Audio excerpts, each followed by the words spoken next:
So I am Emily Newman, she, her. I am a member of both the Washington Ethical Society as well as the Brooklyn Society for Ethical Culture. And today I am speaking on behalf of the Washington Ethical Society Community Relations Committee. So if we go to the next slide, you'll be able to see that, so this committee is, of course now mine's, okay.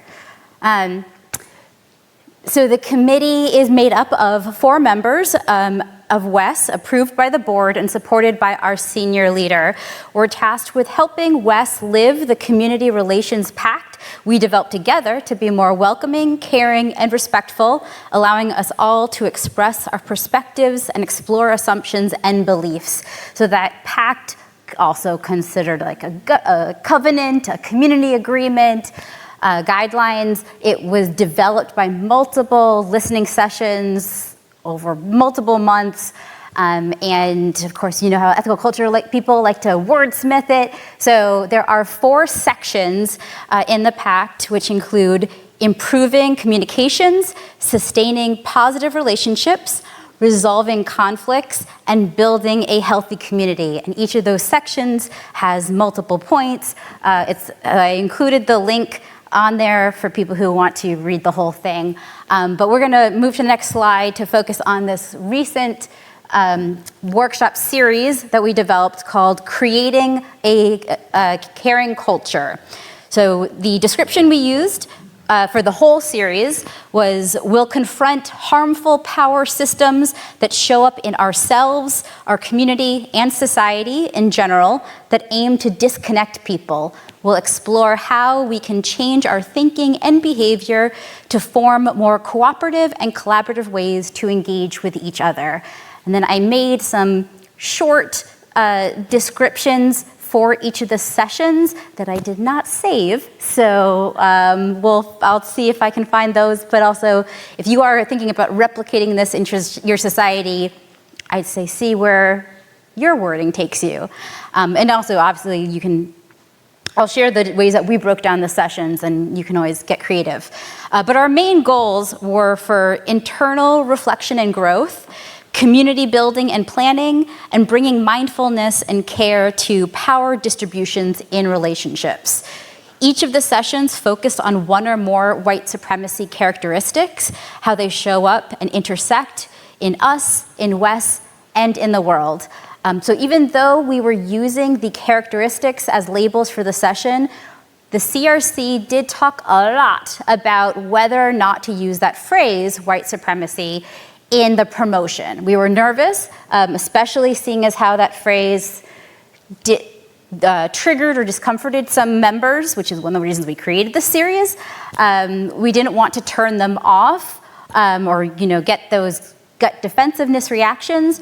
We wanted to focus more on the reason that we're talking about them, which is to get to the solutions, to not let these characteristics dominate our culture. We directed people to learn more about white supremacy characteristics as Tema Okun, the kind of main facilitator of that website and that curriculum, who had developed originally 15 characteristics in 1999 with a team. Tema says, quote, "White supremacy culture trains us all to internalize attitudes and behaviors that do not serve any of us. We can and do and will build a culture, a set of beliefs and values and standards that we define collectively based on mutual interdependence and interests, a commitment to working through conflict, and many other ways of being to which we aspire as we build a just and loving world."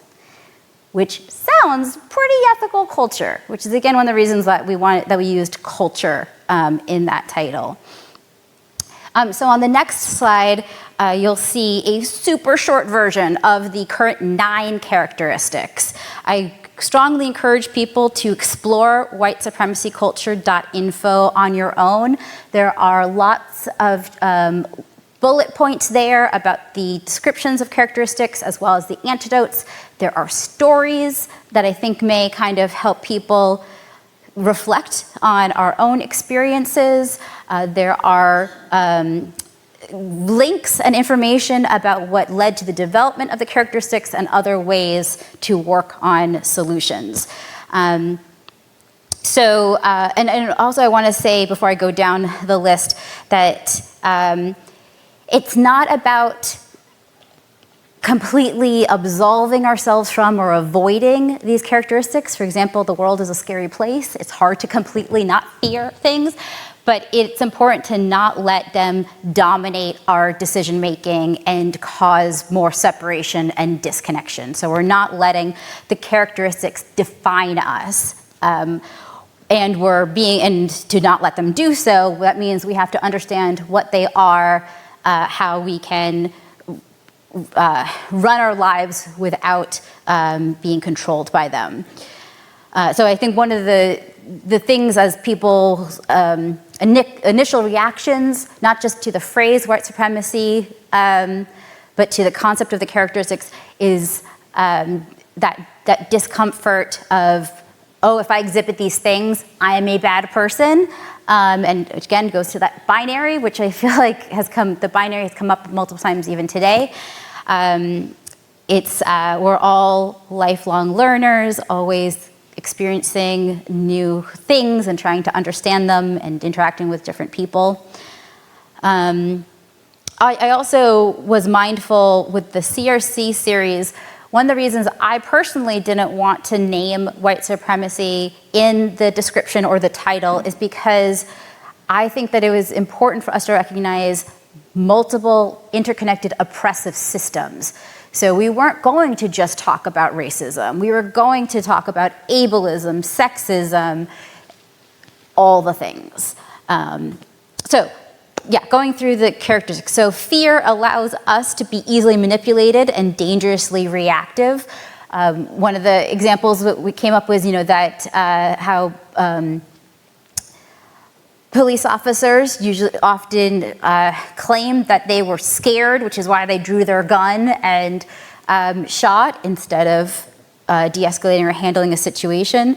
Or people's personal fear of not being enough leads them to often point fingers and blame other people or just lay it on and depress themselves. Worship of written word and one right way. So the two characteristics we combined for one session. However, if you're familiar with the original characteristics, it also includes perfectionism, paternalism, objectivism. So again, encourage you to read more because we don't have time to get into the details.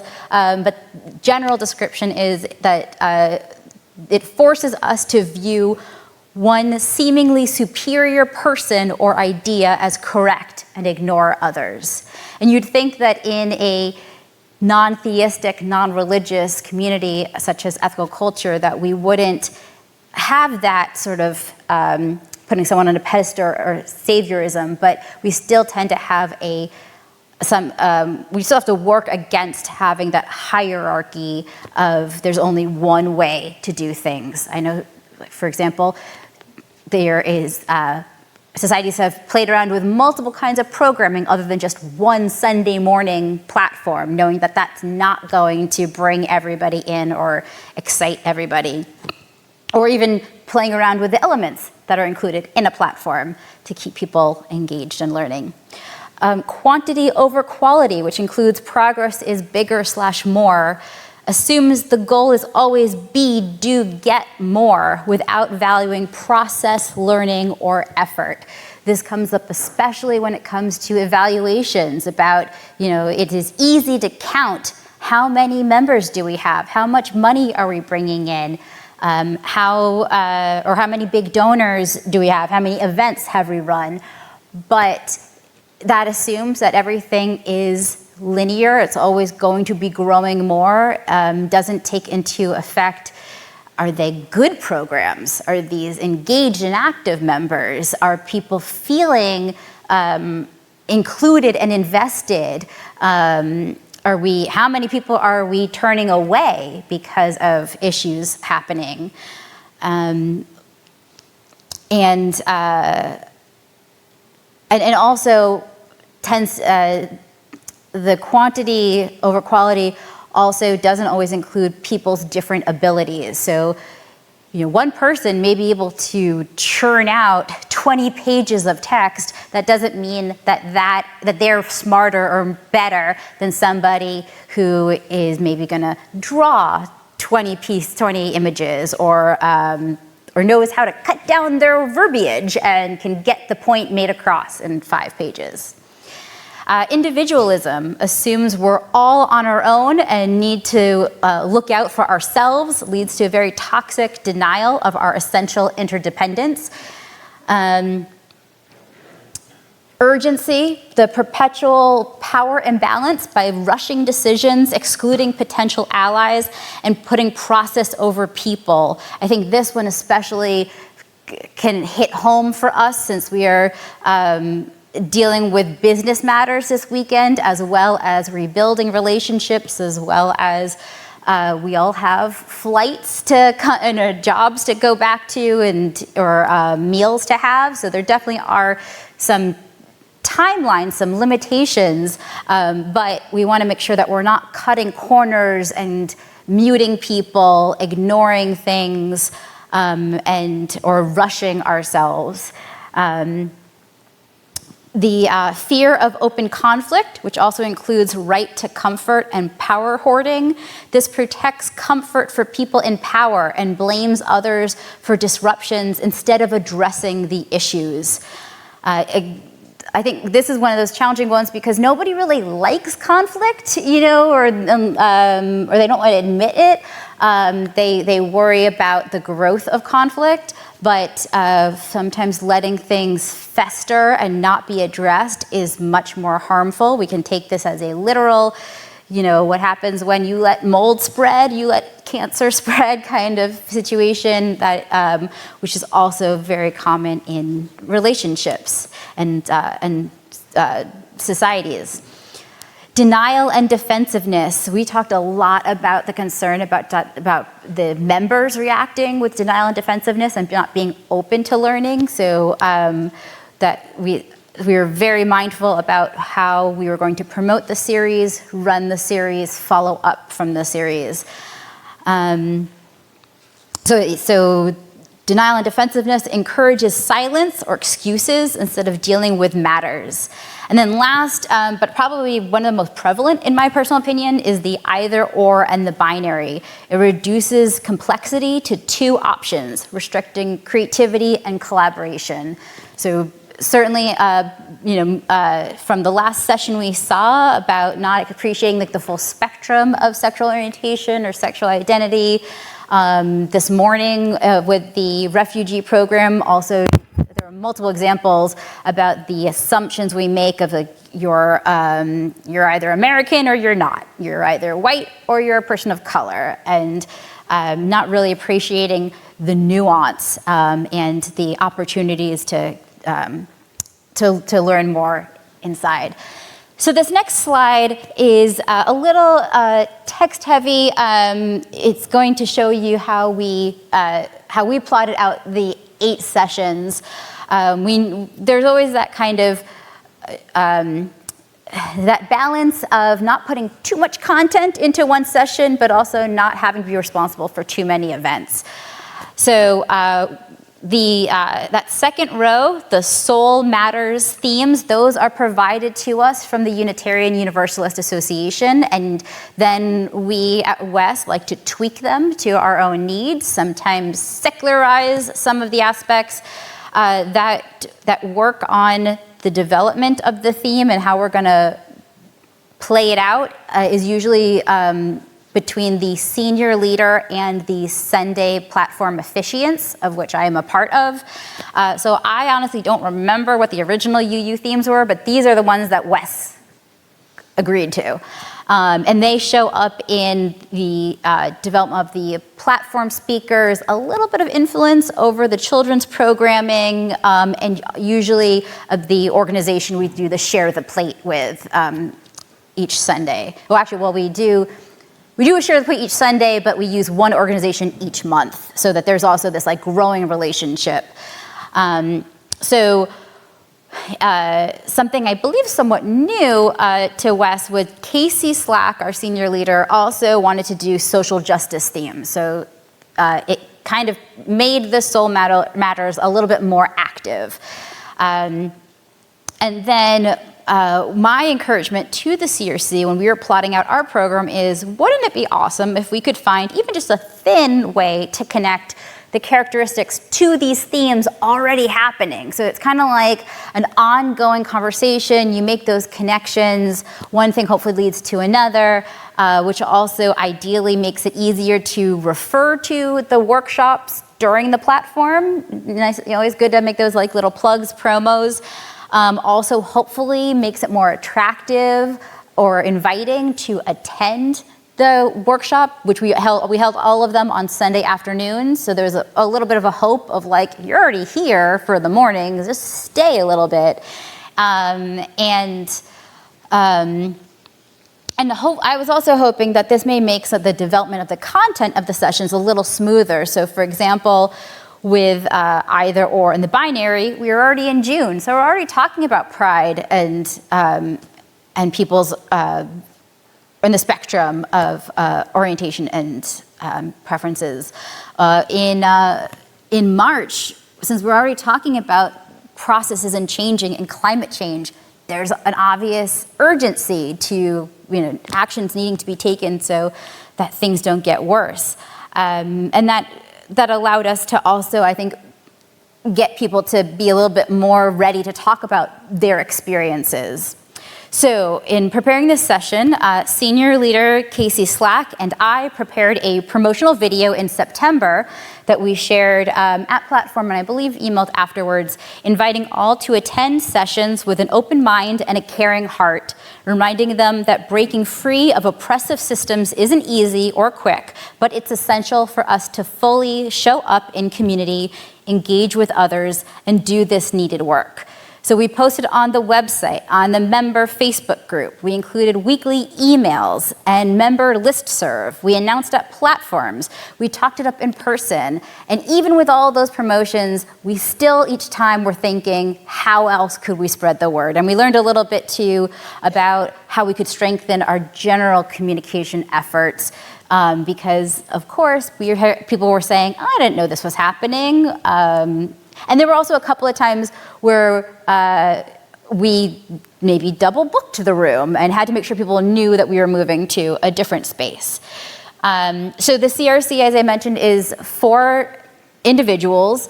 And knowing that we were going to do 8 sessions, we called upon support from another team, the lifelong learning team, to help us out so that we always had 2 or 3 facilitators. Because also, since they were going to be discussion-based, we wanted to make sure that no one was alone. And we always had, like with assembly, there was a timekeeper, there was someone to brainstorm with. We made sure also, since this was in the afternoon time, that we had refreshments. Nobody got hangry. I want to give shout out to Trang for making sure that we had drinks, healthy snacks, and family-made desserts, which definitely added to the energy of the room. And then I always made sure to have follow-up email with a survey, and that included some reminders. It's hard to take notes during these discussions, especially when you go off on tangents, but any links or books mentioned, and then usually like the notes that the presenters had, we would share. I know that there has been an interest of us gathering all those session notes and kind of providing like a summary to the members, which I was hoping this presentation will help me work on that, because I do want to make sure that the rest of the membership is learning and expanding off of it, but it is difficult because since it was so discussion based, you kind of had to be there for some of the things, to understand how we went from point A to point Z. You kind of had to know the in-betweens, while also respecting, we didn't directly say about any privacy element, but there were definitely some personal stories that are not our place to share. So on the next slide, I break down the structure that we had for each session. So we always had a welcome and some norm setting. So obviously we wanted to make sure that people were using I statements, moving up, moving back, asking clarifying questions, listening deeply, and recognizing our own feelings. So this statement that I put there, I believe was directly taken from the White Supremacy website, but is also something that we sort of casually rephrased or said each time and before we actually wrote it out. So if you hear characteristics as blaming or shaming, perhaps they are particularly alive for you. If you find yourself becoming defensive as we discuss them, lean into the gift of defensiveness and ask yourself what you are defending. This discussion is meant to help us see our culture so that we can transgress and transform and build a culture that truly supports us individually and collectively. Breathe into that intention if you can. We try to make space in the timing to be able to have pauses or, ouch moments addressed, and yet also had a couple of times where we kind of had to move people along, or ask people to move that to a outside of session, like offline discussion.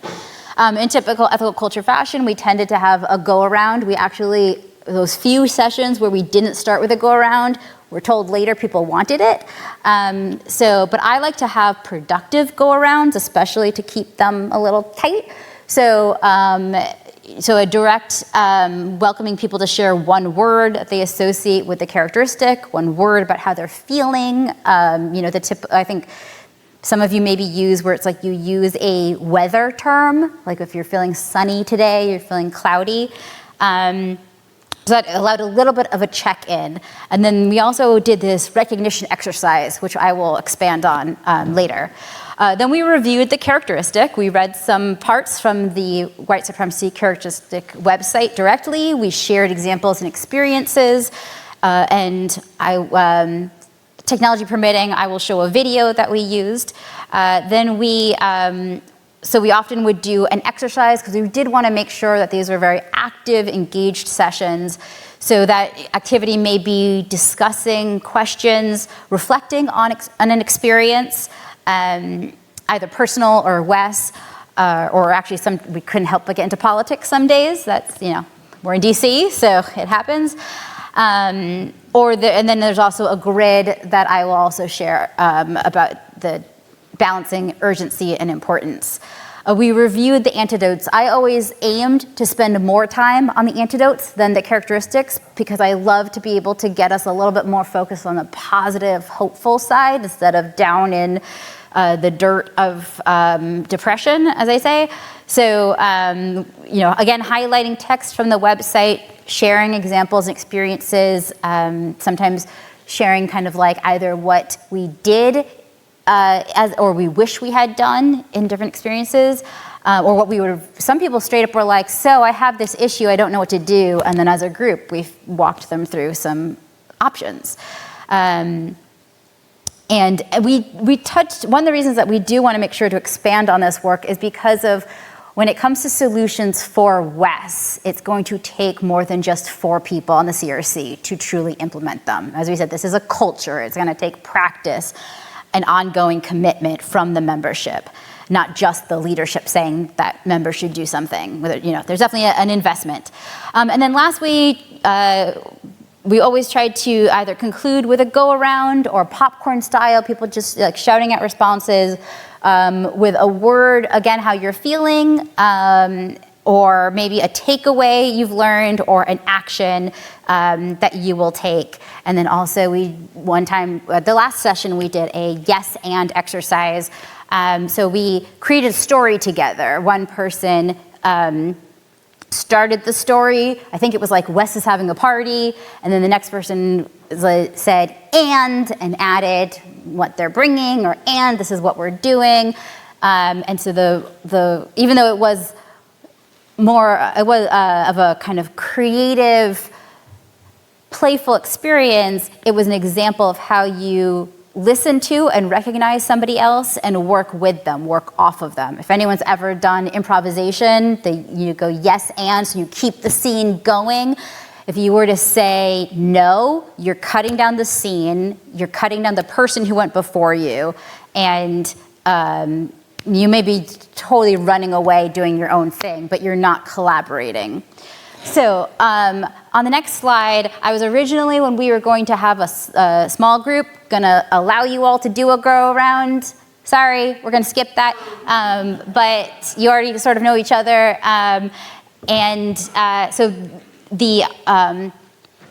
So on this practice go around slide, I have you start with a greeting / recognition, then your name, and then your pronouns. So for example, I am X, she, her, and then the next person says, thanks X, I'm Y, he, him. Next person could say, hi Y, I'm Z, they, them. Just to, so you're not just introducing yourself, you're connecting from the person before, you're appreciating them, and then you're moving on. And then if the tech team is ready, my next slide is the fear of open conflict video. How are we doing? Should I come back to it? Okay. So, cool. So the only introduction I have for this is, so as I mentioned, when we're building out the sessions, we mostly were using the White Supremacy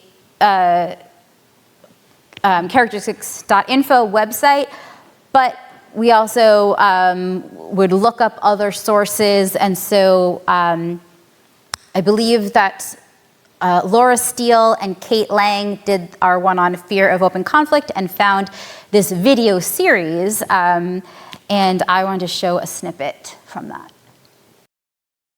Each video in this series focuses on one aspect from the list, and today's aspect is fear of open conflict. Some people love conflict. Some people get energized by conflict. I am not one of those people. And I know a lot of people who are not one of those people. We have a fear of open conflict, and it manifests in all sorts of ways. It manifests in us getting defensive. It manifests in us just not listening, shutting people down, scapegoating people for making us uncomfortable. And that fear of open conflict means that we don't get to build anything together. You can't build something worth having without including people who have differing points of view. And differing points of view mean there's going to be some conflict. If we can learn how to have conflict that is what Adrienne Marie Brown calls generative conflict that builds towards a vision of a thing together, rather than destructive conflict that severs ties and relationships, then we don't need to be afraid of it anymore. If our conflict is constantly building us something really great, we don't need to be afraid of it. Sometimes there are good reasons to be afraid of open conflict? Absolutely. And you should examine that when it comes up. If you are feeling afraid of conflict, if you are afraid to say something to someone because you think that they might not like you anymore, or they don't want to work with you, or they may say stuff about you to someone else, or there may be other repercussions. Maybe you'll get fired. Who knows? Take a moment and think about that fear. Think about what it's based in for you in that moment. Because context is everything. And if it's just that you're afraid of the conflict itself, then I challenge you to work your way through that and see if you can find a way to build something rather than shying away. Let's give it a shot. Thank you so much, tech team. Sometimes someone else can say things more precisely and than I can. I like to bring that in. So on the next slide, I've got another activity that I really appreciated. I believe it was Jo London was the one that found this when she was working on the urgency session. I love a visual that helps organize thoughts and ideas. So she shared with us this grid that breaks down important and urgent into quadrants. So the red quadrant is important and urgent. That's something that it's an immediate need that needs to be taken care of. So example, putting out a kitchen fire, changing a flat tire or calling for help, taking an injured child to the hospital, like that needs to happen. But then on the sort of more salmon, other ones. You've got the, it's something that's important but not urgent. That is sort of ideal. It's still gonna take your time and energy, but maybe gives you a little cushion space to not rush things. So that's, for example, like a preventative maintenance, a relationship building, creative thinking, self-care. By the way, I recently wrote an article about self-care on thehumanist.com because apparently it was just self-care month, which I didn't know, but now I know. Yeah, that being able to give pause and intention to an activity. On the other sort of salmon-y one on the bottom right, you've got something that's not important but urgent. So that's like maybe like a phone call or a meeting, something that is pressing, like is gonna go to the top of the priority list, but also maybe not necessarily a super super detailed thing, kind of those like maybe like quick tasks you can get out of the way, or that you can easily schedule for later because it's not urgent. And then in the lightest, the last one, not important, not urgent. So that could mean more like time wasters, like fun activities, things, social, I was gonna say socializing, but socializing can be important and urgent, but things that don't have a specific timeline on them that could happen, don't have to happen. So the hope is that when you think about all the things you as an individual need to do, or all the things you as a society need to do, what you want to do, if you're able to kind of to break it into these quadrants, that can help you manage when and how you're going to do them, because you shouldn't be throwing everything into the important and urgent. That's when we get burnt out. That's when we snap at each other. That's when things don't get done properly. But you also don't want to throw them all into the not important, not urgent, because then they won't get done. And again, we may snap at each other because then we're not feeling like we're doing what we can, or we're assuming other people are going to do things, and there's no communication. So you want to make sure that things are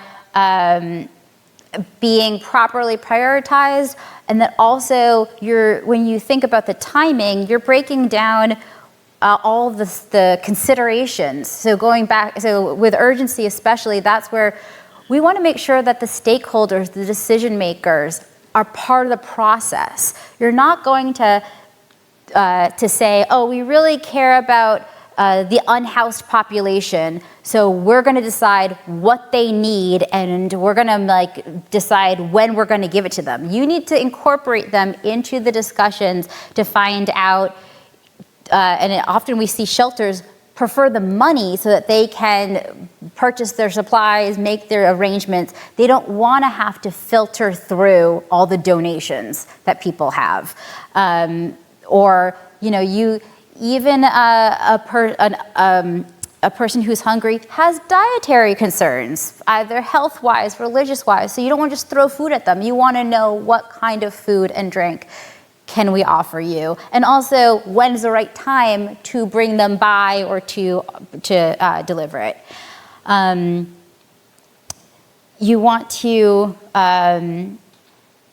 or also connecting urgency with either or binary thinking. Sometimes when we rush, we limit ourselves to two options. We're either doing this or not doing this. Well, we don't have the capacity to do this. Could we break that down into smaller parts? Could we do this action for a few people before we guarantee it to everybody? Anyone who's worked in project management knows that how important it is for the team to be clear about what steps need to happen, what questions need to be answered before you even come up with a timeline. My last thing before we do some Q&A, if people have them. Again, I definitely want to direct you to reading and absorbing, comprehending the website, which lists out lots of antidotes. I will say that the general theme of the antidotes is about pausing, giving space, not rushing, listening to people, truly understanding and trying to understand each other, not letting ourselves be only focus on ourselves and center our own needs. As we said earlier, we have multiple identities and we're still learning about other people's identities. So I don't have the same needs as somebody else. I, for whatever reason, can speak to you off the cuff without a script, feel pretty confident about the words coming out of my mouth.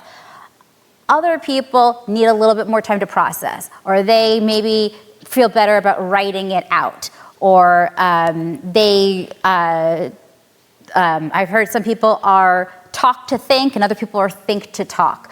So just being aware that when we make assumptions about people, when we try to stuff them all into a box and a one-way-fits-all, we're ignoring and disrespecting them unintentionally. I could go into a whole nother thing about intention versus impact, because I do think that our societies have the intention to support and help and heal, but too often we'd like to admit our impact is not as loving and caring. So that is my summary. My email is there, Emily NWMN, and again, the white supremacy culture.info says a lot more in stuff than I did here. So I think we have a little bit of time.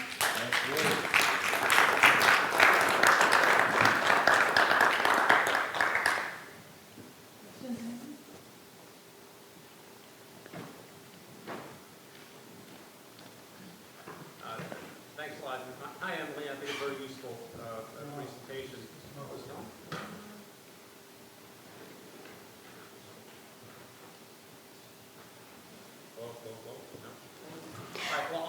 You can talk and I can repeat or reiterate. Yeah, I'll talk about. All right. So I'm saying this as a Yale MBA Bernie Sanders supporter, and kind of my question is this: did you consider the possibility of going with capitalist supremacy as opposed to white supremacy in terms of framing this? Because it looked like the behaviors that you were describing were accurate descriptors of a capitalist society with people of whatever race. I mean, there are indeed also disproportionately fewer, but there are black capitalists, Latino capitalists. There are certainly in Middle East Right. countries there are capitalists there. Or do you consider maybe some combination of white supremacy and capitalist supremacy in this? Why the choice to go with white supremacy? So to reiterate for the folks online, Tom Casanova was asking about why say white supremacy. That's the material that Tema Okun and her team developed. So they are labeled white supremacy characteristics. West did not label it that way. We also did not feel that we should or could rename them. So one of the reasons, as I said, that I did not want to use the term white supremacy in the title or the description is because we were talking about multiple oppressive systems. But those characteristics are determined by the website. So we weren't going to rename them.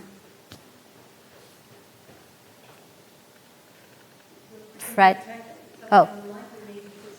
And I'll reiterate into my answer. So my question is,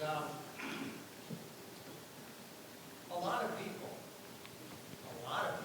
in this country seem to behave in the way that you're describing as white supremacy for a very long time.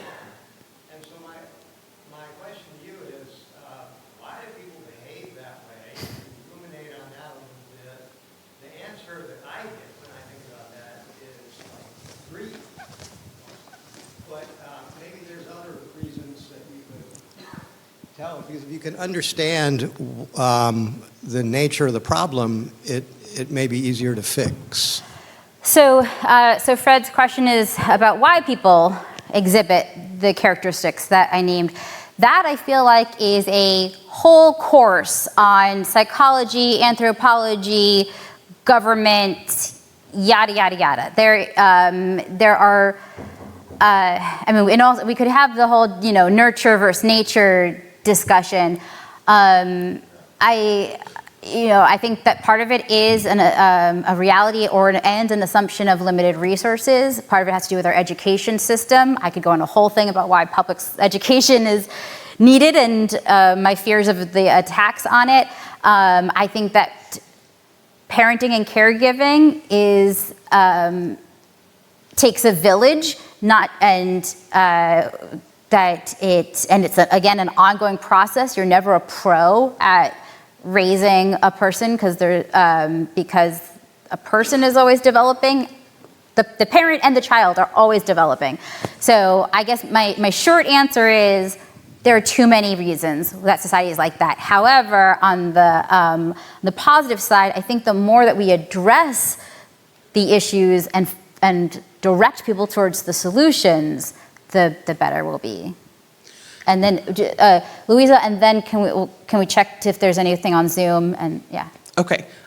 Was this open? Your events, were they open to the public? They were, although I can't speak to how publicized, how viewable they were to the, how our outreach was. Yeah. Well, my question is about I see a lot of anti-racism work in what you're talking about. And when you do have events like this in our communities that are open to the public, we have people saying things that are problematic, but we need to make space for people to say these things. But how do you balance, also kind of being like you're inviting people into your house and it's messy. So how do you navigate that in an effective way? Yeah, that's a great question. And I realized I skipped a part where I mentioned sort of the review where we got about 30 people who participated in the series, 5 to 15 attendees per session. So we did notice there was regulars who come to all the things. And one of the discussions we had is how can we get the people who need these sessions to come in and participate? And in general, people were very engaged, appreciated, loved the broadened perspectives, and wanted to see more. They said they wish more people attended. They wish they hadn't missed any, wish that we could incorporate it. I think that it's really important to practice the calling in. Calling out, I know, is not as comfortable, but there's a certain degree of sometimes you shouldn't pull someone aside. You should address a concern, an ouch moment, directly. I've also heard, and I encourage people to find the video for calling on. So the idea is you shouldn't be sitting back and just waiting for someone to teach you. You should be actively accountable for your education and your action. So we did have, we had one in particular white male of a certain age who came multiple times and often centered himself in here's how this other person offended me. Here's how I have been hurt. And we listened and said, you're right. That is because of the patriarchal system forcing you into gender roles. And let's address that so that we're not gonna say, oh, poor you dealt with so much. We're gonna say, doesn't that suck? And let's help make sure more people don't have to have that suckage. Okay. We have a question on Zoom. Yeah. There's one question on Zoom. Do you unmute them and go? Oh, go ahead, Emil. Hi, Emil Volchek, pronouns he, him. Emily, thanks so much for your presentation. We are doing some anti-racism education work in Baltimore, but not nearly as far along as what you're doing, so I'm very impressed. One of the things that we've done is try to incorporate the community building circle / restorative justice format, where we pick themes such as share time when we felt included, or share time when we felt excluded, as a way of sort of indirectly getting at some of these issues. So you described you had monthly themes, and then you had a group where there was discussion. I was wondering what kind of rules, or did you do something that was more like colloquy, or was it more like a community building circle, restorative justice circle, where it's past the stick? Could you just say a little bit more detail about how you ran the interactive portions? Sure. So this series was all in person. We did discuss if we wanted to do Zoom. We weren't able to promise hybrid because of tech team concerns. So it was a circle in our social hall with, so we went through like the go around, the review of the characteristics and activity, the conclusion. We tried to be sort of flexible in terms of letting people didn't always raise their hand directly, letting people go on, cutting people off. I will say to your comment about like for the next year, we're working on more relationship building, potential restorative circles, because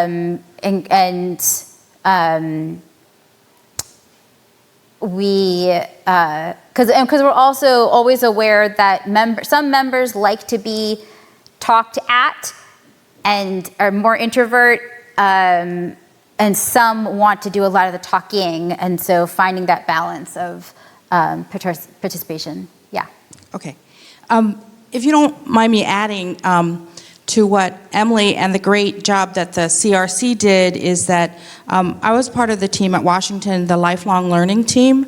So Emil, what you're talking about, the restorative circles, it's a very specific format, so we haven't really done that. But one of the things we realize is that when you do this sort of, workshops and such, you kind of have the same people coming each time, right? So how do you reach out to more? And so one of the things we found very effective is to incorporate it into our morning platforms, right? So we'll be working, we actually have a meeting set next month to talk to our leader, or it could be a lay leader, about how to incorporate these themes around justice, social justice, anti-oppression into the platform, and then having a workshop immediately afterwards, because it was really helpful. We did one last year. Again, we're trying to not only look at anti-racism, but we looked at like fat oppression earlier this year. So I think just to add to what Emily is saying is the CRC did a great job, but it's also finding different ways to look at anti-oppression and incorporating, and what works, obviously, at your society versus, like, say, at Washington. Okay, I'm getting the time, so Solomon will talk later. And